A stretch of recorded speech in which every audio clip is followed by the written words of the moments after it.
Oke, baik. K3 transportasi. Nah, selama ini sih belum pernah kedengaran K3 transportasi ya.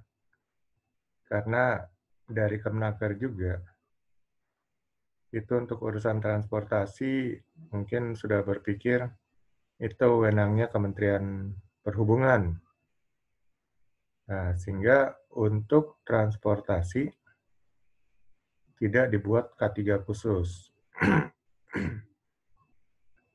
Padahal kalau dilihat, transportasi inilah yang mungkin angka kecelakaannya itu tinggi ya. Jadi harusnya ini dikendalikan. Nah, di sini kita coba sedikit membuat gambaran tentang K3 transportasi.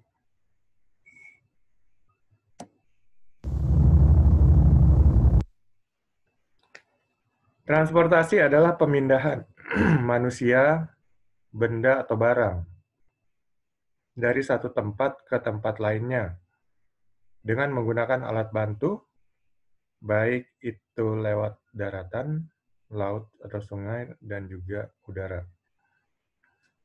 Jadi transportasi ini sebenarnya upaya untuk memindahkan manusia ya, ataupun benda-benda, barang, ya dari satu tempat ke tempat lainnya. Nah, pilihannya mungkin bisa lewat darat, bisa lewat laut atau sungai, dan juga lewat udara. Transportasi ini sudah ada ya sejak zaman dahulu. Kalau zaman dulu mungkin manusia menggunakan hewan ya sebagai alat transportasi.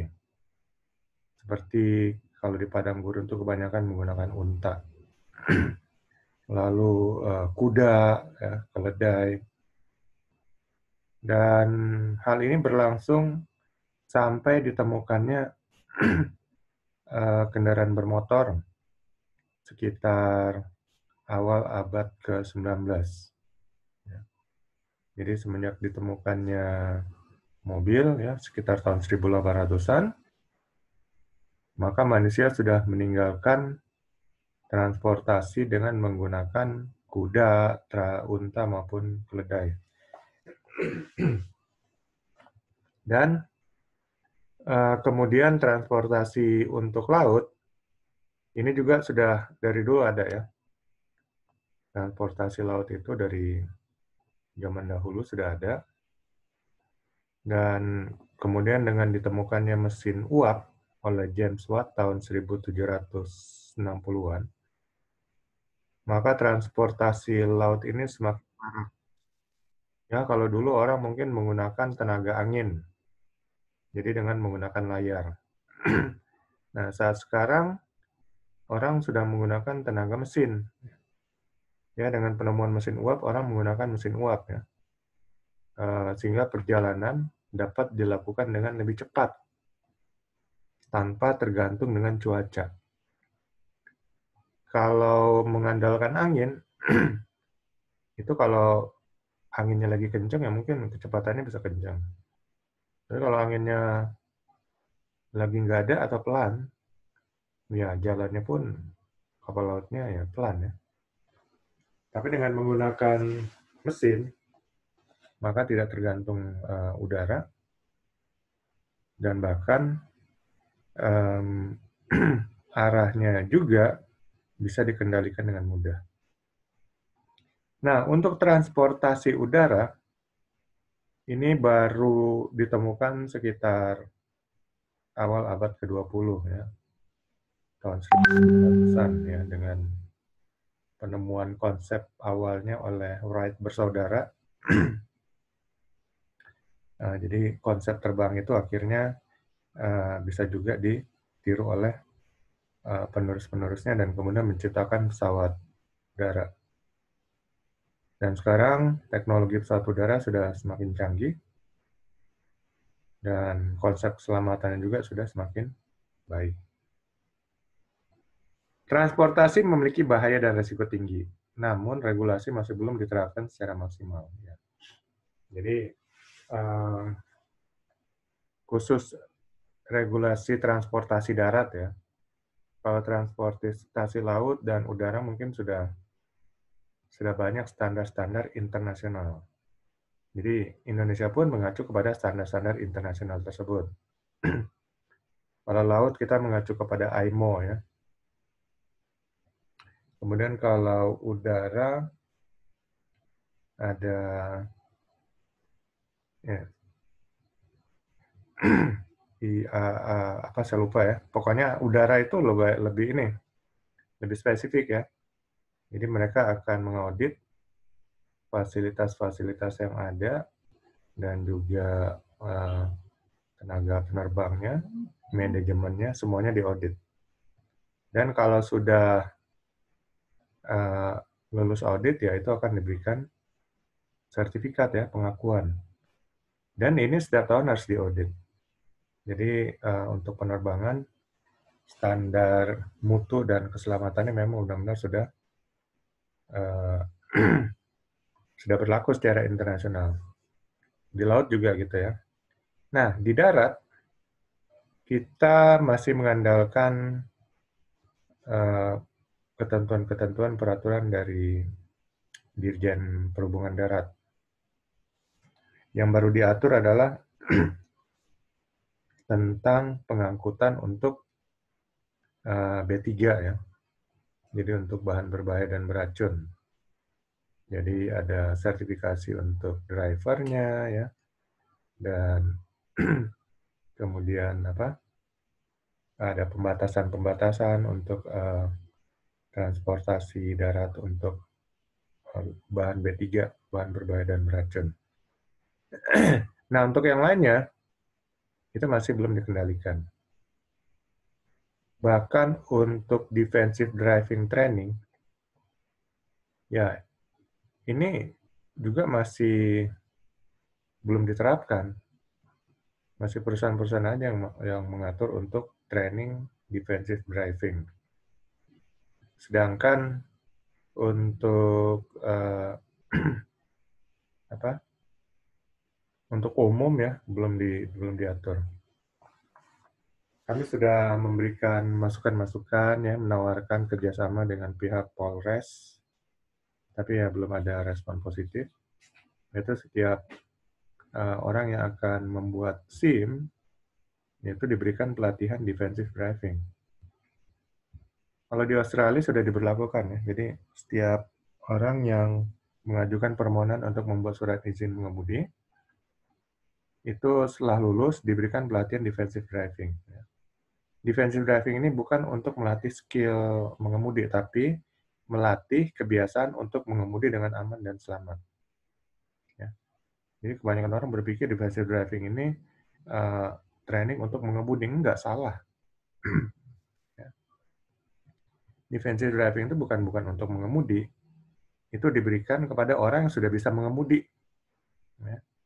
Tapi belum tentu setiap orang itu mau mengemudi dengan aman dan selamat dan membiasakannya. Nah, defensive driving inilah ditujukan untuk hal tersebut.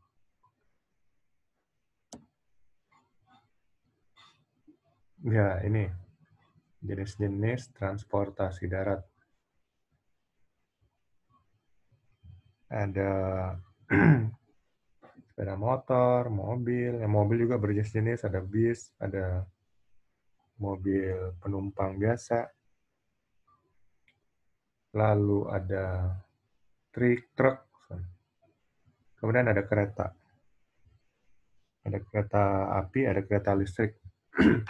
Nah, sekarang sedang dalam pembangunan kereta cepat ya. Kereta cepat Jakarta-Bandung, Jakarta-Surabaya.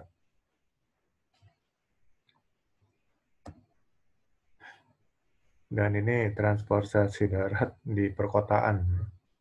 Suasana yang macet. Dan kemacetan ini juga akan menimbulkan stres ya.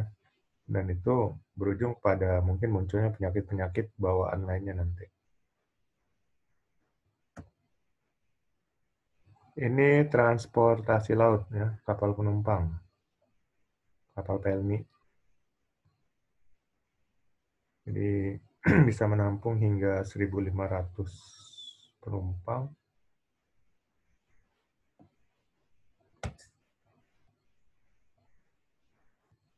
Ada juga nanti kapal khusus, kapal barang.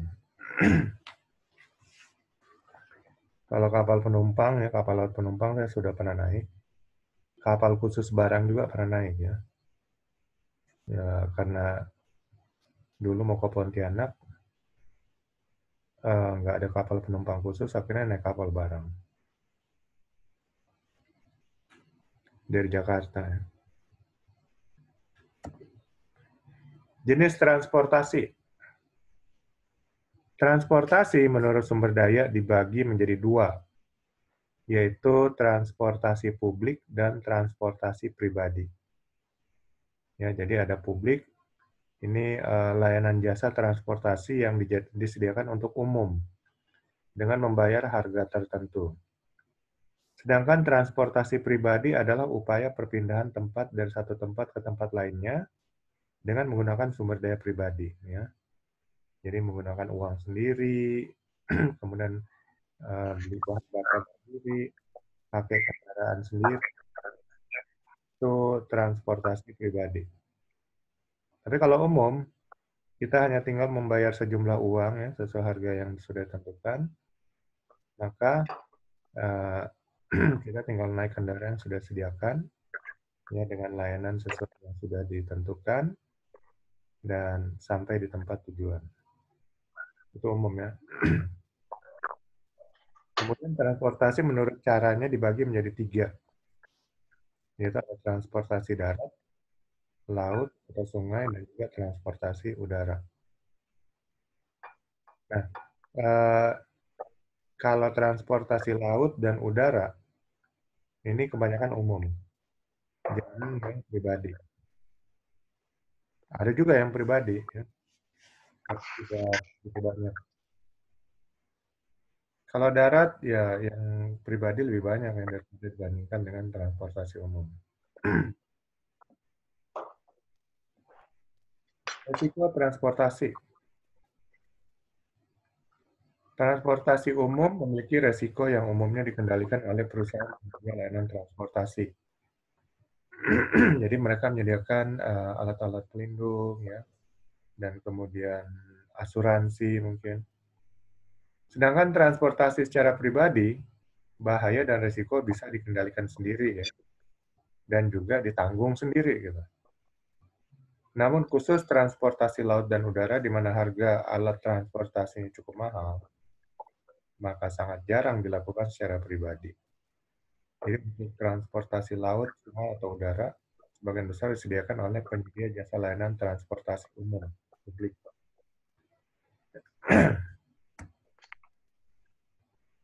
Ini transportasi udara.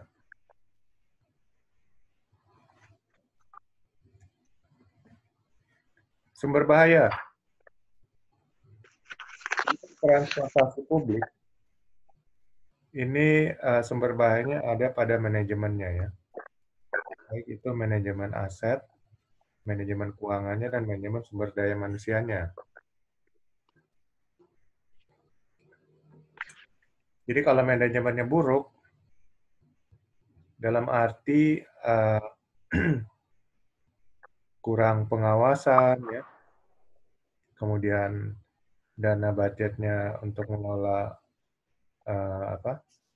sumber dayanya kurang, ya, kemudian kurang disiplin, prosedurnya tidak lengkap, dan sebagainya, itu dapat dikatakan manajemen yang buruk. Dan kemudian pemeliharaan atau maintenance alat transportasi yang buruk. Jadi kita ketahui transportasi ini ditentukan alat transportasinya ya. Seperti kalau di darat ya mungkin mobil ya, bis atau truk. Kalau di laut atau sungai ya mungkin kapal-kapal ya, kapal-kapal penumpang, kapal-kapal pengangkut barang. Kemudian kalau di udara ya pesawat terbang.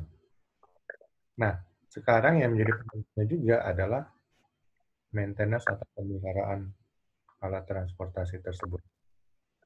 Kalau tidak ada SOP untuk pemeliharaan, maka kendaraan tersebut mungkin dipelihara, di-maintain secara seadanya ya.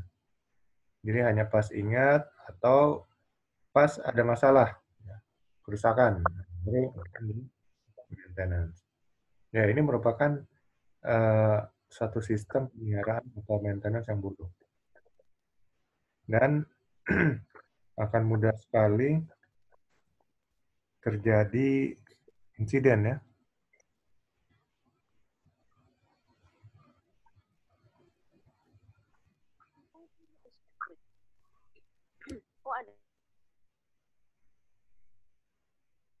Kemudian peralatan untuk pemeliharaannya juga atau perbaikan kurang lengkap. Ya, ini menjadi satu hal yang juga yang menjadi sumber bahaya. Karena salah satu hal yang menunjang keselamatan adalah bagaimana pemeliharaan daripada alat transportasi tersebut. Kalau peralatannya juga kurang lengkap, maka maintenance atau pemeliharaannya juga akan menjadi tidak begitu efektif. Kalau di darat, ya itu kan kendaraan harus minimal 2-3 bulan sekali harus diservis ya, di-maintain. Kenapa perlu di-maintain? Ya karena saat itu kendaraan itu selalu memerlukan umpamanya penggantian oli ya, oli mesin, oli rem. Ini harus dilakukan secara berkala. Oli mesin apabila dia sudah dipakai jarak yang cukup jauh atau sudah terlalu lama, oli mesin itu akan menjadi encer. Nah, kalau olinya sudah jadi encer, sifat pelumasannya pun akan tidak begitu efektif. Dan kalau mesin pelumasannya kurang efektif, kurang baik, dampaknya adalah mesin tersebut cepat menjadi panas. Ya. Dan kalau ini terjadi berulang-ulang, mungkin akan menyebabkan mesin rusak. Dan kalau saat dibawa mesin jadi panas, maka tentu akan mengganggu perjalanan. Ya. Sehingga mungkin akan muncul asap ya, yang mengganggu pemandangan dan sebagainya, sehingga harus berhenti sebentar, mendinginkan mesin, dan sebagainya. Atau mesin berputar menjadi kurang mulus, ya. Dan itu tentu akan mengganggu perjalanan juga dan dapat mengganggu konsentrasi daripada drivernya. Nah, jadi ini ya, jadi peralatan tuh penting dan kalau ini tidak dilengkapi tentu akan menjadi sumber bahaya. Kemudian untuk oli juga, untuk oli rem, bila tidak diganti secara berkala, tentu remnya tidak akan berfungsi dengan baik dan ini tentu sangat berbahaya ya. Yaitu dari kendaraan darat aja ya. Kalau untuk laut dan udara, mungkin secara umum mereka sudah mengikuti standar-standar internasional yang ada. Sehingga untuk pemeliharaan dan perlengkapan peralatannya pun sudah cukup memadai. Kemudian sumber bahaya lainnya adalah SOP yang kurang memadai. Nah, SOP ini, Standard Operating Procedure, SOP untuk pemeliharaan ya. Kalau nggak ada, ya itu akan menjadi sumber bahaya. Kemudian SOP untuk mengemudikan peralatan alat transportasi tersebut, yaitu ya baik transportasi darat, laut maupun udara. Nah kalau mungkin udara maupun laut ya mungkin sudah cukup memadai ya, karena itu akan diaudit secara berkala oleh organisasi juga kementerian yang bersangkutan. Tapi kalau untuk transportasi darat, ini yang juga masih belum diikuti dengan baik. Ya sebenarnya kita kalau melihat angka-angka, angka kecelakaan transportasi ya, atau kecelakaan di darat itu, transportasi darat, itu melebihi kecelakaan kerja maupun penyakit akibat kerja apabila digabung. Nah, yang mengherankan adalah kenapa ini tidak menjadi concern ya, atau perhatian dari para regulator membuat peraturan perundang-undangan. angka kecelakaan itu sangat tinggi, ya. Baik yang cedera, ya, cedera ringan, cedera berat, bahkan yang meninggal. Itu angkanya jauh melampaui angka kecelakaan kerja secara nasional digabung dengan penyakit akibat kerja. Ya, ini sebenarnya sudah harus diperhatikan, ya. Makanya seorang health officer ini juga ya harus bisa concern ya terhadap hal ini. Kemudian sumber daya manusia yang kurang kompeten atau memiliki sikap dan perilaku yang buruk, ya, baik itu pilotnya ya untuk transportasi udara, nakoda untuk transportasi laut maupun sopir ya untuk transportasi darat. Ya, ini kalau soal kurang kompeten, ini bisa diberikan pelatihan ya. Jadi tinggal dikelola dan diatur training matriksnya ya, kemudian standar pelatihannya. Untuk sikap dan perilaku yang buruk, ini hanya bisa diatur dengan aturan. Hanya bisa diatur dengan peraturan-peraturan yang ada dan juga sanksi bila melanggar aturan tersebut. Jadi ini bisa dilakukan ya, hanya apakah ada aturan-aturan seperti itu ya untuk para sopir umpamanya. Dan kemudian pelatihan-pelatihan untuk para sopir. Ya, masih sangat jarang ya kalau saya lihat. Kemudian kerjasama dan koordinasi yang kurang efektif. Ya, ini juga merupakan sumber bahaya. Koordinasi yang kurang efektif baik antara manajemen maupun sopir, pilot atau nakoda ya. Dan terakhir manajemen risiko yang buruk. Jadi untuk transportasi ini perlu manajemen risiko karena dampak dan risikonya yang tinggi.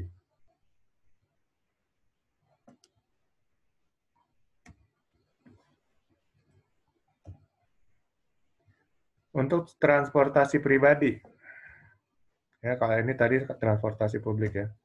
Untuk transportasi pribadi, ya ini kebanyakan di darat. Ini sumber bahayanya adalah persiapan yang kurang lengkap dan buruk ya. Jadi saat mengadakan perjalanan ya, nggak pernah melakukan persiapan. Kadang-kadang habis begadang ya, terus pagi langsung berangkat kerja. Nah, ini akan berdampak beresiko ya, bikin ngantuk dan sebagainya ya. Lalu driver atau pengendali alat transportasi yang kurang kompeten. Ya, seringkali baru belajar sehari 2 hari udah mengemudikan kendaraan. Ya, ini juga merupakan sumber bahaya. Dan seringkali terjadi tabrakan, senggolan, dan sebagainya oleh karena driver atau pengendali yang kurang kompeten. Dan kemudian manajemen perjalanan yang buruk. Ya. Ini terutama untuk perjalanan-perjalanan jauh, kurang mempersiapkan segala sesuatunya, baik persiapan fisik, mental, maupun persiapan-persiapan lainnya ya. Yang paling sederhana umpamanya dongkrak. Yaitu nggak pernah diperhatikan atau senter ya. Saat malam hari dalam perjalanan ada masalah di tengah hutan, ya bingung udah. Jadi dongkrak nggak ada, ya. Kemudian senter nggak ada, dan peralatan-peralatan lainnya. Terus air minum nggak ada, ya udah jadilah kelaparan ya, kehausan. Jadi transportasi ini harus di-manage ya, persiapan, apalagi untuk perjalanan jarak jauh umpamanya.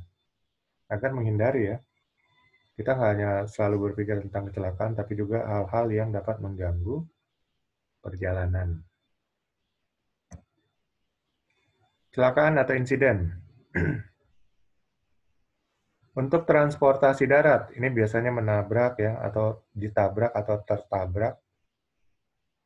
Ya, ini yang paling sering terjadi ya. Penyebabnya mungkin ya banyak ya.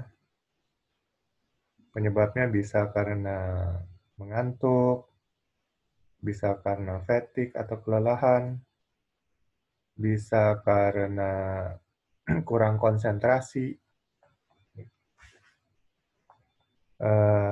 Kemudian terbalik. Terbalik ini bisa terjadi kalau berbelok ya, berbelok di satu belokan yang tajam, kemudian dengan kecepatan tinggi, ya, lalu kita tidak mampu mengendalikan keseimbangan dari kendaraan. Mobil bisa terbalik. Lalu masuk jurang ya, sungai atau jurang. Ya, ini karena kurang hati-hati dari drivernya, karena mengantuk ya, fatigue dan sebagainya, atau karena apa sikap sembrono, ngebut-ngebutan dan sebagainya. Nah, itu yang sering terjadi. Kemudian pecah ban. Ya, ini mungkin sering terjadi, tapi sekarang dengan menggunakan uh, ban yang tipe tubeless, kejadian seperti ini sih dapat dihindari ya. Jadi kalau ban biasa, itu kalau pecah memang langsung akan mengganggu ya uh, kemudi, mobil jadi kurang keseimbangannya, susah dikendalikan. Tapi dengan memakai ban tubeless, dia nggak langsung habis anginnya, dia akan perlahan-lahan. Nah, ini masih bisa dikendalikan. Untuk transportasi laut ya sama ya, mungkin menabrak atau ditabrak. Ya bedanya kalau transportasi darat mobil ini mungkin dalam kecepatan tinggi. Nah kalau transportasi laut ini nggak bisa ngerem mendadak ya. Ini memang harus selalu dimonitor. Gitu. Dia mungkin nabraknya pelan gitu ya. Tapi kalau udah dekat ya udah nggak mungkin bisa uh, dirubah haluannya karena terlalu mendadak gitu. Jadi pada jarak yang masih jauh itu harus sudah dirubah haluannya. Kemudian kecelakaan lainnya adalah tenggelam. Jadi mungkin terjadi kebocoran, sebagainya itu akhirnya air masuk, ya air laut atau air sungai dan kapal bisa tenggelam. Lalu kecelakaan lainnya mungkin terbakar atau meledak ya, karena ada mesin panas ya, atau ada bahan bakar ya yang tumpah dan terbakar dan lain sebagainya. Untuk transportasi udara, kecelakaan atau insidennya adalah jatuh. Kemudian kecelakaan saat baru mau lepas landas atau take off, dan kecelakaan saat mendarat. Ya, kecelakaannya hanya kebanyakan ini aja. Jatuh saat sedang terbang di ketinggian, lalu kecelakaan saat take off, ya, dan kecelakaan saat mendarat. Nah, kecelakaan-kecelakaan ini kalau di transportasi laut dan udara itu akan dilakukan investigasi dengan detail ya. Sehingga mengetahui penyebab dasarnya ya, penyebab langsungnya dan sebagainya. Kemudian langsung diambil tindakan-tindakan rekomendasi, tindakan-tindakan untuk mengatasi akibat dan dampak daripada kecelakaan tersebut. Dan kemudian dilakukan tindakan korektif ke depannya ya, supaya kejadian serupa tidak terjadi lagi. Nah, kalau di darat, ini yang pertama-tama dicari pasti siapa yang salah. Gitu. Ya. Siapa yang bertanggung jawab dan sebagainya. Bagaimana kronologi kejadiannya. Jadi upaya-upaya untuk menanggulangi dampak kecelakaan itu agar tidak terjadi lagi itu kurang begitu dipentingkan gitu ya. Karena kalaupun ada, itu rekomendasinya nggak akan pernah sampai ke diketahui secara umum ya, sehingga orang bisa mengambil tindakan antisipasi supaya tidak terjadi kejadian seperti yang sudah terjadi tersebut. Gitu. Masalah lain mungkin dalam transportasi adalah tersesat, ya. Tersesat, salah jalan dan sebagainya. Lalu kelelahan, ya, fatigue, haus atau lapar. Kalau perjalanan jauh nggak bawa bekal, ya. Terus nggak ada toko atau warung panjang pinggir jalan, nah, terjadilah kehausan dan kelaparan. atau kebelet ingin buang air. Biasanya kalau buang air besar sih masih bisa ditahan-tahan ya. Tapi yang sulit tahan adalah buang air kecil. Ya, kalau ini ya terpaksa harus berhenti cari tempat. Kalau laki-laki mungkin bisa sembarangan aja ya, tapi kalau perempuan kan, nah ini yang harus jadi masalah. Harus cari tempat khusus gitu. Kemudian sakit. Ya, apalagi kalau drivernya umpamanya sakit, tentu akan mengganggu perjalanan. Ya, ini makanya perlu manajemen perjalanan untuk jarak jauh ya. Walaupun tiba-tiba masalah ini muncul, ya ada yang bisa menggantikan ya. Kemudian stres. Ini stresnya bisa muncul terutama kalau macet ya. Lalu ada apa? Halangan-halangan lainnya seperti cuaca buruk dan sebagainya. Nah, bisa menimbulkan stres. Kemudian kerusakan mesin di jalan. Nah, apalagi kalau di jalan yang tidak ada warung, bengkel, dan sebagainya, itu akan jadi masalah. Jadi sini juga diperlukan driver yang mampu memiliki sedikit pengetahuan teknis untuk memperbaiki kendaraannya. Lalu ban kempes, ya, entah kempes karena kurang angin atau bocor. Nah ini juga kalau mobil driver itu harus bisa menggunakan dongkrak.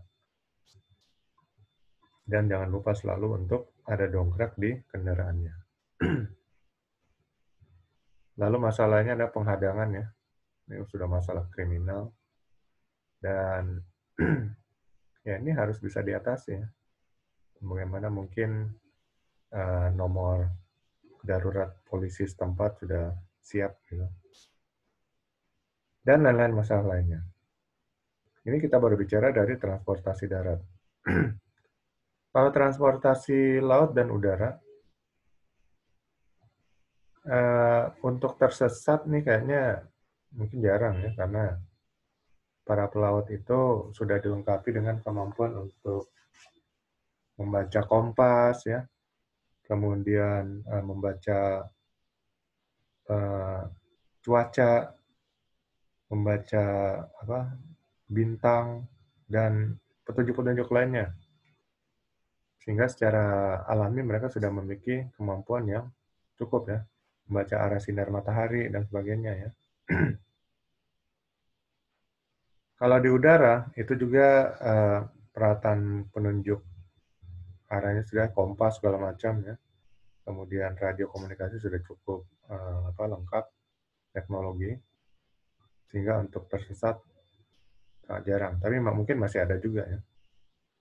Lagian kalau di transportasi udara memang nggak boleh ada pilotnya sendiri, kecuali mungkin kapal-kapal perintis jarak dekat, nah itu mungkin pilotnya ada yang sendiri. Tapi itu juga tidak disarankan ya, rata-rata, atau pesawatnya memang kecil, ya, jadi hanya untuk satu pilot. Tapi biasanya pesawat itu selalu dirancang dengan 2 pilot. Sehingga kalau satu mengalami masalah, ya, sakit, ya, atau fatigue atau kelelahan, maka kemudi utama bisa diambil alih oleh co-pilotnya. Jadi kalau untuk laut dan udara, mungkin masa-masa ini tidak akan begitu banyak. Pengendalian resiko. Identifikasi bahaya, analisa, dan nilai resikonya. Ya. Jadi ini umum ya, untuk masalah-masalah K3, keselamatan dan kesehatan kerja. Ya, tadi kita sudah lihat apa saja bahayanya, kemudian kita bisa lihat resikonya, dan bagaimana nanti kita kendalikan resikonya ya, sesuai bahaya yang ada. Jadi dengan pengendalian risiko, kita sudah mencegah kemungkinan dampak-dampak yang tidak kita inginkan. Kemudian melakukan pemeliharaan rutin dan khusus untuk semua alat transportasi secara berkala. Jadi berkala ini ya ditentukan dengan SOP. Apakah mungkin 3 bulan sekali, atau 2 bulan sekali, dan seterusnya.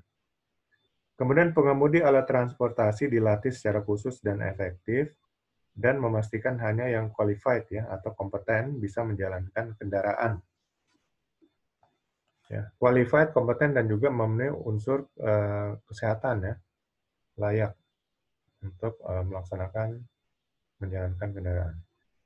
Lalu ada pengawas ya, pengawas yang dilatih dan konsep pengawasan yang efektif dibuat yang untuk mengawasi semua ya, sumber-sumber daya yang ada, pemeliharaannya ya, kemudian kompetensi daripada pengemudinya dan sebagainya.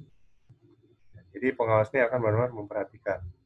Karena kadang-kadang mungkin manajemen bisa lupa atau apa, tapi dengan dibantu oleh diingatkan oleh pengawas, maka semuanya dapat terlaksana dengan efektif.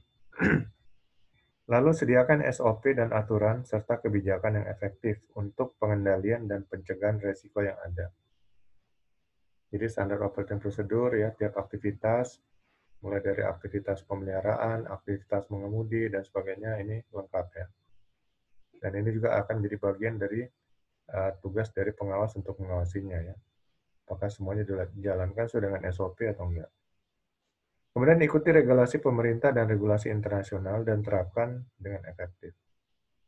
Jadi ada regulasi ya yang mengatur tentang transportasi darat, laut atau udara dari pemerintah dan juga dari standar internasional ya, itu semua harus diterapkan ya dengan efektif. Lengkapi fasilitas yang harus ada ya, fasilitas untuk maintenance ya, fasilitas untuk pelatihan, simulasi dan sebagainya ini harus disediakan. Lalu evaluasi secara berkala konsep pengendalian risiko yang diterapkan. Jadi sudah dibuat pengendalian risiko itu dievaluasi ya secara berkala apakah efektif atau membutuhkan perbaikan-perbaikan. Fasilitas yang wajib. Fasilitas pemeliharaan alat transportasi wajib disediakan. Ya. Yang lengkap, kemudian yang sesuai dengan teknologi terbaru. Gitu. Lalu fasilitas pelatihan pengemudi alat transportasi ya, harus disediakan juga. Kalau perlu dengan fasilitas yang teknologi canggih ya, seperti simulator-simulator, nah, ini akan lebih membuat pengemudi itu lebih menguasai ya kendaraan yang akan dikendalikan. Kemudian pelatihan dan sertifikasi ya, sesuai regulasi yang ada. Lalu sistem manajemen yang efektif untuk aset, ya, keuangan dan sumber daya manusia. Ya, harus diatur dalam satu sistem ya, sehingga semuanya dapat berjalan lebih efektif. Kemudian alat-alat perlindungan semuanya lengkap pada transportasi ya, pada kendaraan. Lalu penerapan teknologi transportasi dan komunikasi ya, lengkap. Lalu SOP yang efektif dan lengkap yang disediakan juga. Pengawas yang kompeten dan tersertifikasi, serta peralatan ya, instalasi teknis dan sumber daya manusia juga disertifikasi ya, artinya diakui oleh pemerintah. Nah, ini semua fasilitas wajib yang disediakan oleh penyedia jasa layanan transportasi.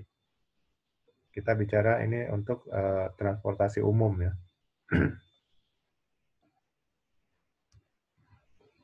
Nah, sebagai ASA officer, maka ASA officer ini dapat menjadi bagian dari tim pelatihan ya, sesuai bidang dan jenis transportasinya. Lalu ikut membantu tugas pengawas ya, membantu melaksanakan pengawasan agar pemeliharaan dijalankan secara reguler ya, sesuai waktunya. Kemudian pelatihan-pelatihan ya, dan kompetensi dari pengemudinya ini benar-benar dijalankan ya. Lalu SOP juga semua dijalankan. Nah, ini pengawasannya. Kemudian kerjasama, koordinasi, dan komunikasi yang efektif ya. Ini dilakukan ASA officer, ya, kerjasama semua pihak ya, sehingga dengan baik. Lalu kalau ada masalah-masalah ikut membantu investigasi. Kemudian secara rutin melakukan inspeksi, pemeriksaan ya, semua peralatan dan juga kompetensi dari para awak pengemudinya, serta dilakukan audit secara keseluruhan secara berkala. Ini ISO officer ikut membantu ya tim auditor. Sini ikut membantu tim inspektor, sini ikut membantu tim investigator. Dan ISO officer juga berusaha melakukan peningkatan performa K3 ya di yang berhubungan dengan transportasi.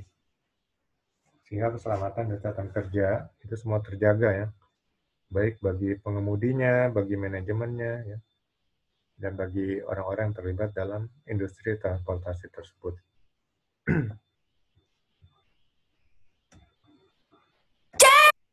Oke, K3 transportasi sudah selesai.